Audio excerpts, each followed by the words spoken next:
Hello everybody, and welcome to Tommageddon, a show where all different kinds of multimedia will meet their day of reckoning. I'm your host, Tom. Up until recently, if you had asked me what my first ever RPG game was, I would have probably said Pokemon Red. Then I would have thought about it a bit and said, nah, wait, I'm an idiot. It's Super Mario RPG. But lo, there was another. Super Ninja Boy! Developed by the Japanese game developers Culture Brain, it was released on the Super Famicom in Japan back in December of 1991 and saw its US release on the Super Nintendo in 1993. My dad, also pretty big into gaming, bought it when it first came out, and I have some pretty fond memories, but incredibly hazy ones, of the two of us playing it together. Then my family moved several times over the intervening years, and Super Ninja Boy was lost to the ravages of time. I would have actually completely forgotten it existed if it hadn't been for a conversation with a friend of mine about extremely obscure video games jogging my memory.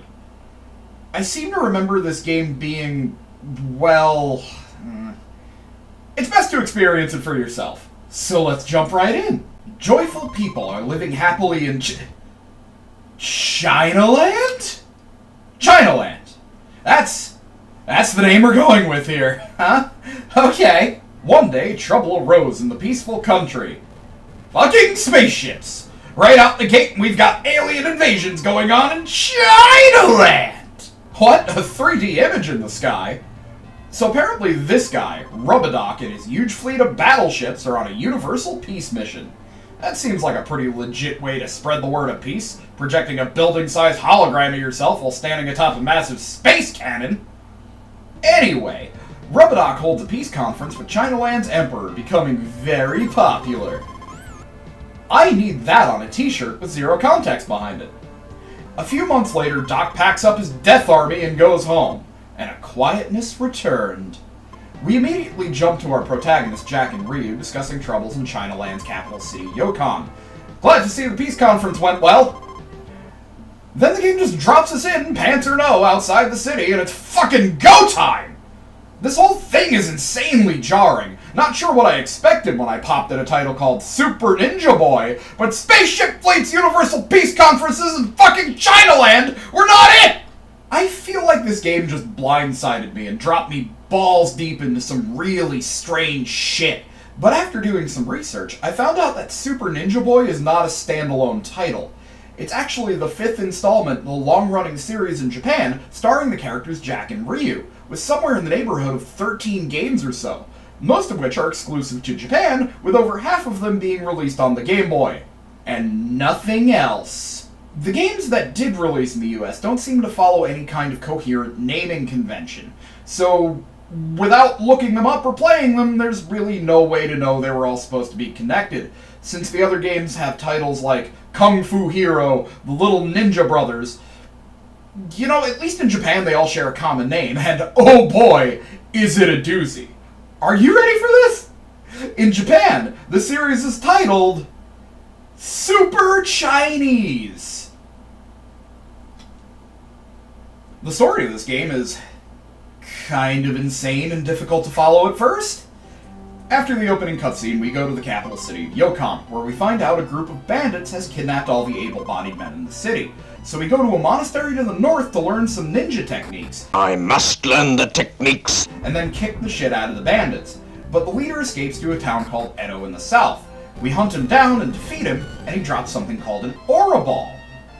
Through a series of random misadventures throughout the countryside, trying to gather the Aura Balls because reasons? We find out about a gang called the Gallons, who are also trying to gather up the Aura Balls. Because reasons. And we set out to stop them in their variety of crazy evil schemes. My personal favorite being General Conk. He plans to create a worldwide package delivery system, then use it to mail bombs to all the world's major cities and blow them up. The man literally wants to invent the postal service just so he can mail people bombs. By about the time I collected the 5th Aura Ball, the game finally decides to tell me what the hell they're for and why I'm collecting them. Basically, if you gather all 7 together, you can make a wish. That sounds familiar?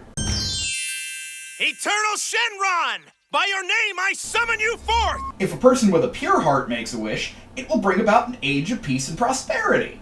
If an evil person makes a wish, it will bring about an age of terror and darkness. Now at this point you may be wondering, hey, what was up with this game's intro spending 10 minutes telling us about Rub-a-Doc and his intergalactic peace troopers?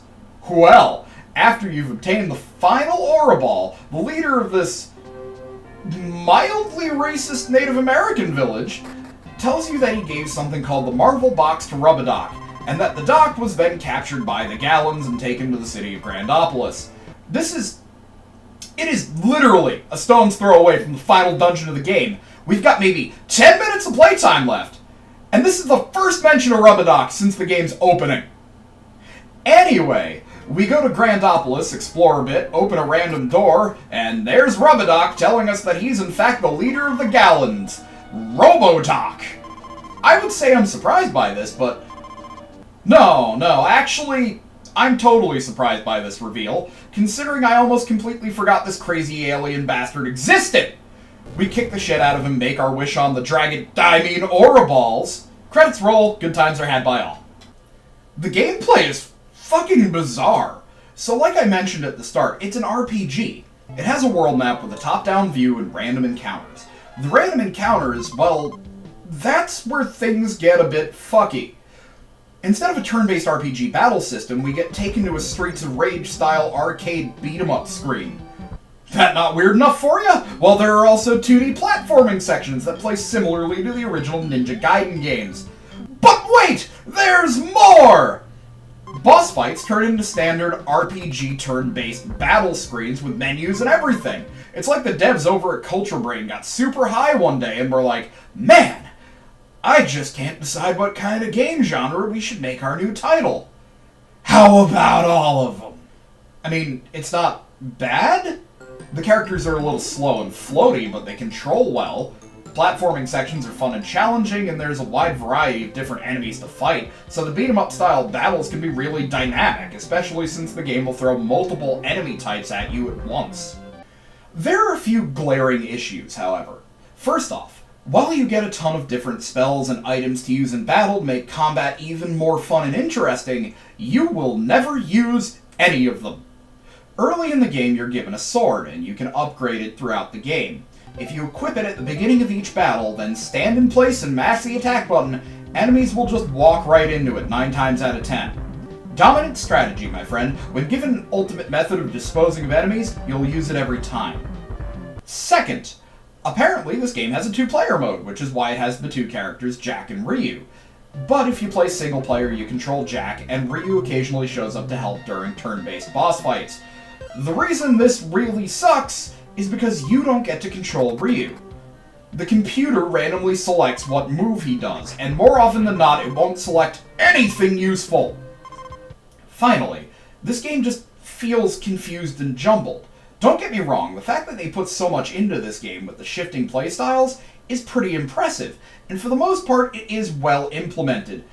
But even so, there's something about it that just feels off, like there's a lack of focus and direction. Because, hey, this is predominantly an RPG, there are tons of different towns, and for some reason the towns seem to each have their own theme.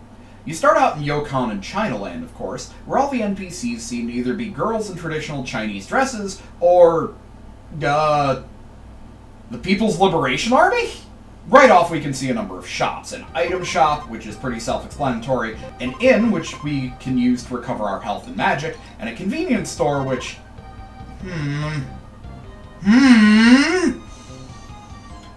it doesn't work a thing like you'd expect. Basically, anytime you would die, you revive at the last convenience store you visited. The shopkeep also gives you passwords that you can use to pick up the game where you left off, because this game doesn't have save files. Why the fuck not? Clearly the technology to save your game has existed for a while now. Games on the NES could do it. The original Game Boy, which, while revolutionary, had the computing power of a lightly salted potato, could also save games! Why does this RPG on the SNES not give me the ability to save my fucking game? While the towns may have different themes, like Kingsland being full of knights or Satoon being full of ghosts and monsters, the shopkeepers in every town are always the same guys. Beardy McGee, Einstein, and mildly racist. One of the complaints I have with this game is the polar opposite of one of my major complaints with Simon's Quest. In Simon's Quest, NPCs don't tell you anything useful because they're all liars, so there's a distinct lack of direction. In Super Ninja Boy, the NPCs tell you everything, and in great detail. I mean, sure, you don't know what the actual plot of the game is until the last dungeon, but you'll never be lost on what to do next. Need to know your next objective? Stroll into town, talk to the king, and he'll be like, "There's a monster in a cave to the south. It can only be defeated with a magic sword. The superhero living in a remote hut to the north has it. Here's his address." I guess the reason I have an issue with this is because while I need some information to go on, I don't want to be spoon-fed the answers either. I need a happy middle ground where I'm not totally left in the dark, but I still need to do some work. Another complaint I have would be with the random battles. Sure, there are a ton of different enemies, and if you don't just spam your sword, fights can be a good time. But the bad really outweighs the good on this one. For one, there are these flying enemies that I find really irritating, so I usually just ran from those battles so I wouldn't have to deal with them. The thing that sucks the most about the random battles in this game, however, is how frequently they can happen. It takes forever to get anywhere in this game because of how often battle screens pop up. Sometimes I didn't even get a chance to move. I would finish one battle, get taken back to the world map, and before I even touched the D-pad, another battle would start. I started running from fights just so I could finally get to my destination. Half the time running doesn't work, so I'd be forced to blow through my NP, this game's magic power, using the escape leaf spell. Come on! I just want to buy a meat bun! Seriously, the best part of this game is when you get the giant flying robot that lets you travel without encountering anything. You can't use it to fight, even though it's a full-on fucking Gundam! It's just a vehicle, but because I could get from town to town unimpeded, I wasn't about to complain. There's a total of 6 turn-based boss battles in this game, and they're, well, entertaining to say the least. The bosses look pretty cool, and some of their evil plans are ridiculous. And then there's this guy. General Bismol and his ultimate technique, the Pepto-Dash. Get it? 'Cause it's Pepto-Bismol. Nausea, heartburn, indigestion, upset stomach.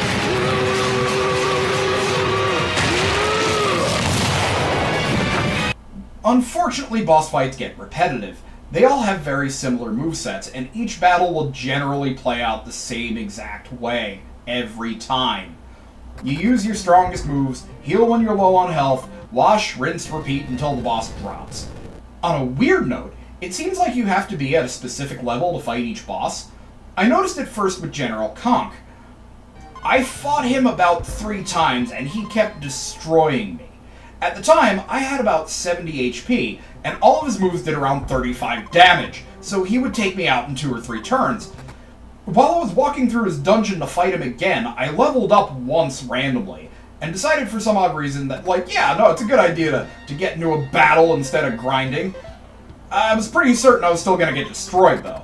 Oddly enough, after gaining that 1 level, instead of doing 35 damage with every attack, he only did 12. And my defense hadn't really gone up at all. So the only conclusion I can draw is that bosses are designed to wreck your shit unless you're the proper level. This is some shit game design. There's no way to know what the proper level is except through trial and fucking error. So you have to resign yourself to a pattern of fighting the boss, losing, grinding for the next level, fighting the boss again, and if you lose again, you repeat the process. This game's worst offender is General Bismol. His dungeon has 2 turn-based boss fights. The first, at the start of the dungeon, with a sea monster called Nagi. Nagi's not that hard to beat, and its required level is about 4 lower than General Bismol's. It's not a very big dungeon either, so you're not very likely to level up 4 times between Nagi and Bismol. So, Super Ninja Boy. What can I say? I have fond memories of it. It was fun sometimes, but for the most part, this game was an endurance test. It's a real mess. The changing playstyles, the fact that you don't know what the actual plot is until the very last dungeon, the fact that the game's big bad isn't mentioned the entire game, and when you finally do find him, he's basically stashed in a random closet. There's no build up to him at all, you just open a random door and boom, there he is! Random battles popping up every couple of steps I took had me about ready to headbutt my desk vigorously until the pain stopped. The oddly specific required levels for boss fights was a huge headache, and many of the design choices were, well... I mean, really, Japan? Chinaland? On the other hand, there are things I liked. The platforming sections were a lot of fun. Getting the giant robot to travel around was pretty badass. And the random encounters could be a lot of fun when they weren't popping up one right after the other. I feel like the blend of game styles was done really well, and the problems I have with it, feeling kinda directionless, they're more likely due to a personal bias, because I'm a huge fan of turn-based RPGs like Final Fantasy and Dragon Quest. So basically that's the measuring stick I use to judge other games of a similar nature. When all's said and done, I'm glad I did play the game. It was my first JRPG ever, and booting it up brought back memories of my childhood. Overall, I would say it's a perfect blend of innovation and abject disappointment. But hey, it brought a smile to my face, and that's something. I've been Tom, and thanks for watching Tommageddon.